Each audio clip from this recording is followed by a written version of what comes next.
Hola, ¿cómo les va? Buenas noches, bienvenidos. Comienza nuestro programa en voz alta, como cada miércoles. Estamos en directo por la pantalla de Canal 2. Siempre decimos que esto tiene que ser un servicio y así lo pensamos. Y siempre tratamos de ponernos en el lugar de aquellos que pierden a un ser querido muy cercano. Y siempre nos tratamos de poner en el lugar de aquellos que pierden a un hijo. En mi caso no me ha tocado ser padre aún, pero digo, ¿cómo debe ser ese momento? Y cuando uno habla con las personas que han perdido un hijo, realmente no tienen palabras para explicarlo, creen que no van a poder salir, están en un momento muy difícil, muy traumático, muy angustiante de sus vidas, y ese instante es realmente doloroso, es crítico. Entonces pensamos este programa desde este punto de vista, poniéndonos en su lugar, en el lugar de la gente que nos mira, que a lo mejor hace poco tiempo ha perdido, no a un hijo, pero a un familiar, al papá, a la mamá, al hermano, a la hermana, a un tío querido, a quien fuera. Entonces, ¿cómo lo podemos ayudar? Yo en eso me anoto de que no soy la persona capacitada para dar ningún tipo de consejo. ¿Y por qué? Porque para esto están los profesionales. Y hemos invitado a una profesional, la licenciada Silvina Castillo, que ya está con nosotros, licenciada en psicología. Gracias, Silvina, por estar. ¿Cómo estás? Gracias, muchas gracias por haberme invitado. Muy bien, muy buenas noches a todos. Lo primero que te vamos a preguntar, la parte personal. ¿Sos de Altagracia? No, soy de Córdoba. Pero una familia de arraigambre, sí, la gente quiere saber. Mi ¿sí? papá vivió acá muchos años y tengo hermanos que viven en Altagracia, así que toda mi familia, sí, gran parte de mi familia vive acá en Altagracia. Bien, vamos a decir Sobrinos. que es hija del doctor Castillo, del abogado, sí, del doctor así Castillo, es. recordado doctor Castillo. Así es, nuestro querido Sí, papá. un querido amigo también, a quien recordamos y que hoy lo hemos evocado también.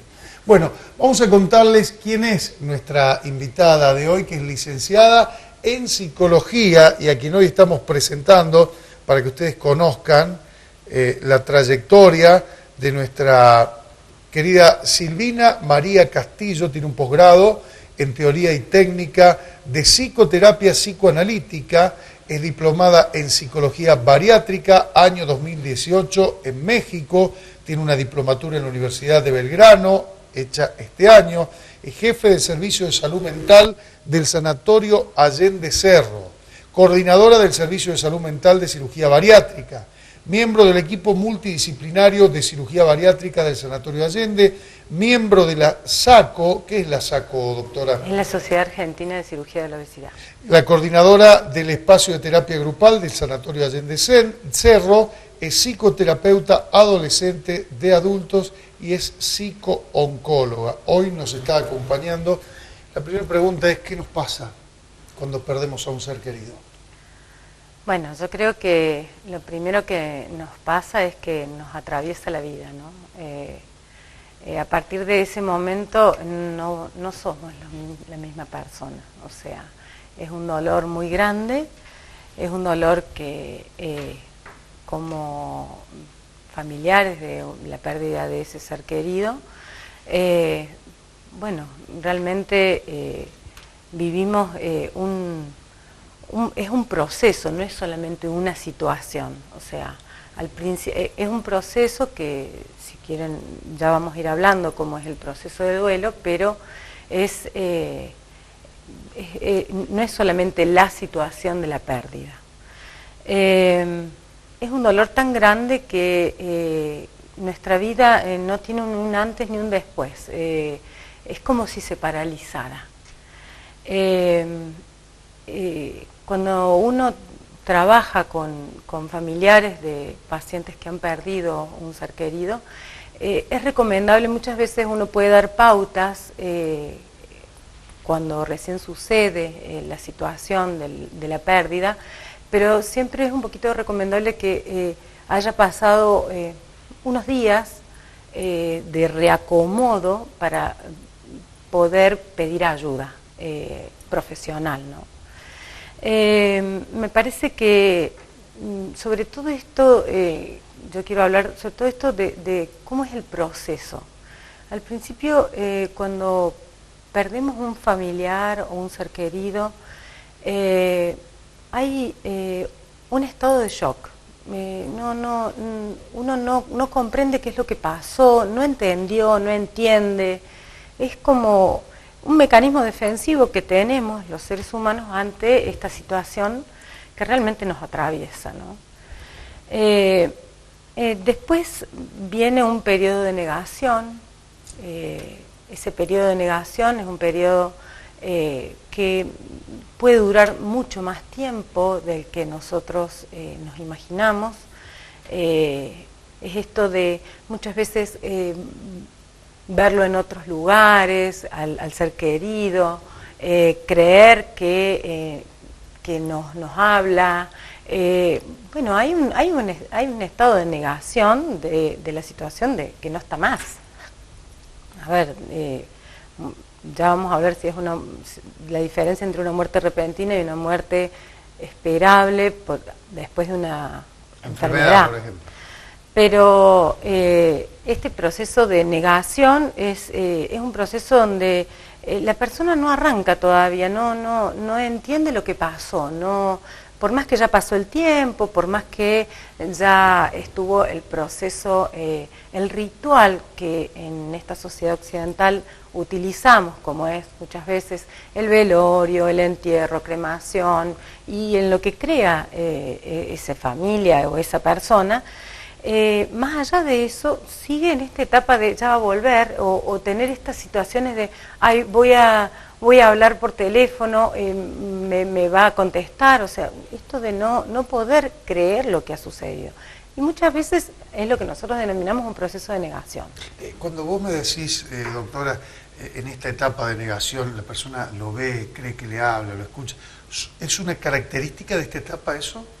Cada uno lo vive distinto. Hay gente que no tiene ese proceso de no ver, de verlo o de parecer que lo ve, sino que cada uno vive. Yo señalé algunas situaciones que viven algunos pacientes y que me dicen, pero es que yo lo vi parecido y lo busqué y no lo encontré. Bueno, a ver, eso no es que les pase a todos, pero puede suceder dentro de algunas características de lo que se llama el proceso de negación. ¿Cuánto dura ese proceso de negación? No, es individual, porque cada uno vive este proceso de manera individual. Lo que sí yo puedo decir que a lo largo del proceso de duelo, nosotros desde el punto de vista profesional observamos lo que es un duelo saludable y lo que es un duelo que llamamos patológico.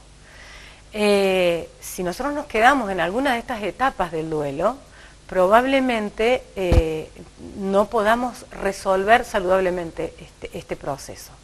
Entonces, ese es uno de los principales motivos por los cuales uno puede pedir ayuda profesional, porque el profesional va viendo cómo va transcurriendo estas etapas. Hay otra etapa que le sigue, que es una etapa de muchas veces de enojo. Enojos con la vida, enojo de por qué le tocó a él, de por qué me tocó a mí vivir esto, enojos a veces con lo que creemos, a veces creemos, bueno, si creemos en Dios o en la Virgen, muchas veces nos enojamos con ellos, por qué nos sacó el ser querido, otras veces nos agarramos con el equipo profesional, porque, a ver, por qué de alguna manera no se hizo todo lo que estaba al alcance, creyendo que no se hizo todo lo que estaba al alcance, y a veces el enojo es con uno mismo, ¿no? Que eso a su vez a veces nos genera culpa, que si quieren después lo hablamos un poquito más adelante. Pero hay una etapa que es el enojo, y después hay otra que viene seguidita. ¿Después de la negación viene el enojo? Sí, pero justamente lo que iba a hablar es que son dinámicas. Dinámicas. Uno pasa, y después viene la etapa de la angustia, donde existe una angustia muy grande, va más allá, a ver, es una tristeza muy grande, una angustia que muchas veces uno deja de hacer cosas, deja de sentirse con ganas de levantarse, llora mucho, bueno, y esa etapa de angustia está dentro de este proceso. El proceso que más tiempo nos lleva en este duelo son estas tres etapas. Nos puede llevar un año entero transcurrir este proceso. La contracara del enojo es la angustia. Y la angustia es la contracara del enojo. Nunca una persona va a estar angustiada y enojada a la vez. O está enojada o está angustiada. Entonces, podemos estar irritables, intolerantes, con ira, podemos estar molestos, podemos estar... Todo eso correspondería más al enojo.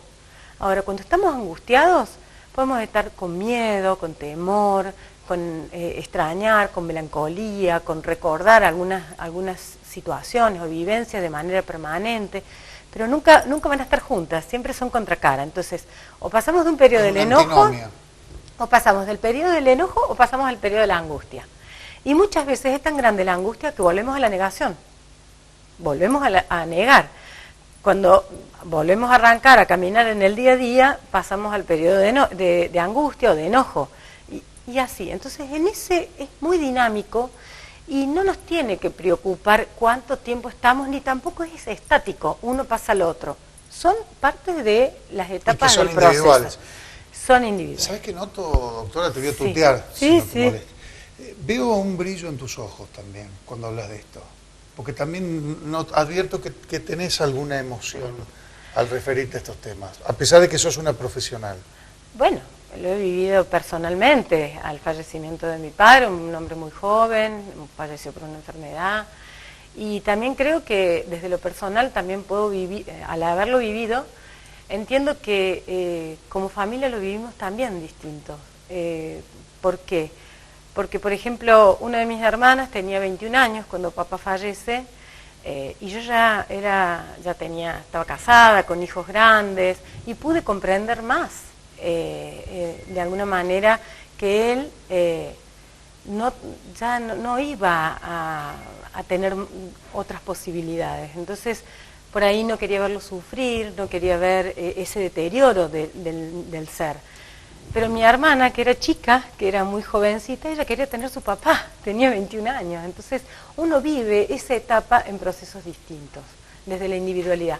Lo que es importante es que como familia nos reunamos para vivir también estos momentos.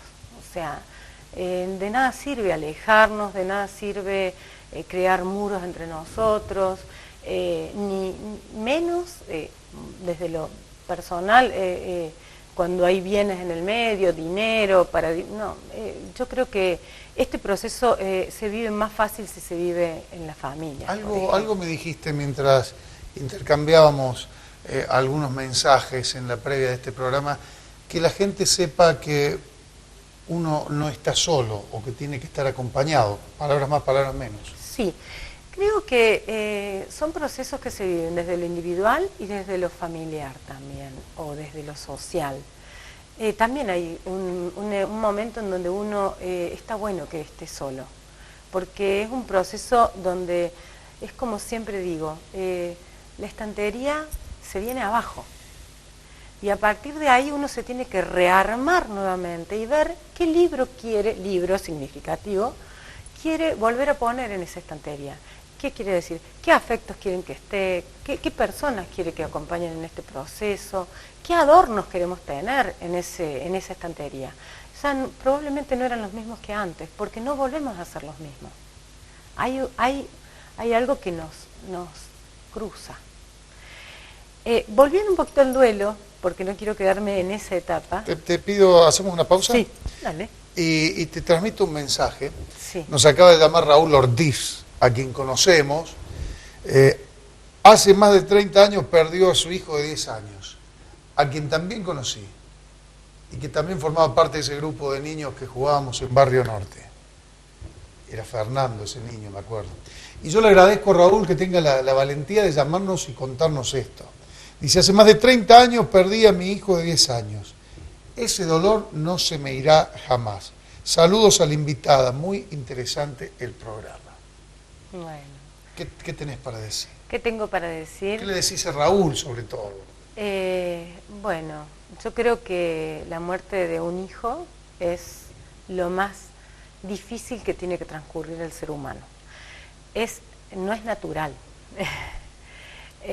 primero que nada. Además, también era un niño con todas las posibilidades, expectativas que tiene y todas las expectativas que nosotros como padres tenemos puesto en ese niño. Pero lo que yo creo y entiendo a Raúl es esto de no se supera, se recupera uno y aprende a vivir con eso, pero de esa no se supera. ¿De qué vamos a hablar en el próximo bloque? Yo te interrumpí. Sí, Como vamos a hacen los terminar a presentadores hablar, de televisión vamos a terminar a hablar malos. sobre el duelo. Del duelo. Vamos a hablar del duelo sano, el duelo patológico. Yo anoté duelo saludable y el otro duelo era Patológico. patológico. Señoras y señores, hoy intentamos ayudar. Este programa se transforma en una ayuda con las personas capacitadas que son las preparadas para hacer llegar esa ayuda.